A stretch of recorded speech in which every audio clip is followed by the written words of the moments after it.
పాడి పశువులు సకాలంలో సక్రమంగా ఎదకు వచ్చి చూలు కట్టేటట్టుగా చూసుకోవాలి.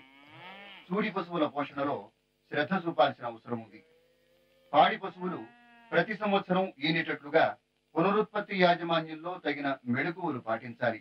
మేలుజాతి పాడి పశువు శరీర లక్షణాలు ఎలా ఉంటాయంటే, పాడి పశువు ఆడ లక్షణాలు కలిగి సులువుగా ఉండాలి, చర్మం పలుచుగా మృదువుగా ఉండాలి, కళ్ళు చురుగ్గా మెడ పొట్టిగా ఉండాలి, పొదుగు బాగా విస్తరించి శరీరానికి బాగా అత్తుకుని ఉండాలి. ముఖ్యంగా గేదెల్లో ముర్రా, నీలి, రావి జాతులు చాలా ముఖ్యమైనవిగా చెప్పుకోవచ్చు. ప్రపంచంలోని గేదెల సంఖ్యలో 50% గేదెలు భారతదేశంలోనే ఉన్నాయి. భారతదేశంలో గేదెల సంఖ్య పశువుల సంఖ్యలో 3వ భాగమే అయినా గేదె పాల ఉత్పత్తి మొత్తం పాల ఉత్పత్తిలో 60% వరకు ఉంటుంది. ఇక ఈ పాడి పశువుల ఎంపిక విషయానికి వస్తే, దురలవాట్లు లేని ఆరోగ్యమైన పశువుల్ని, మచ్చికగా ఉండి మన వాతావరణానికి అలవాటు పడే పశువుల్ని పోషించుకోవాలి. పాడి పశువులు మొదటి 5 ఈతల్లోనే గరిష్ట స్థాయిలో పాల దిగుబడిని ఇస్తాయి. కాబట్టి మొదటి ఈత లేదా 2వ ఈతలో ఉండి ఈనిన నెలలోపు పశువుల్ని ఎంపిక చేయాలి.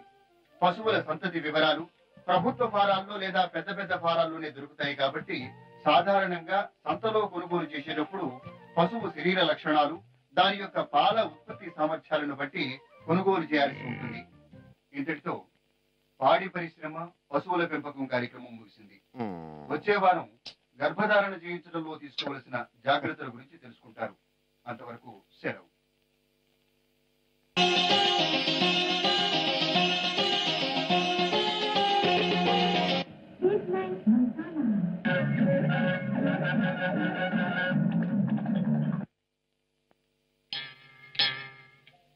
మసక మసక చీకటిలో మల్లె తోట వెనకాల మా పటేల కలుసుకో, నీ మనసైనది దొరుకుతుంది, మనసైనది దొరుకుతుంది, దొరుకుతుంది.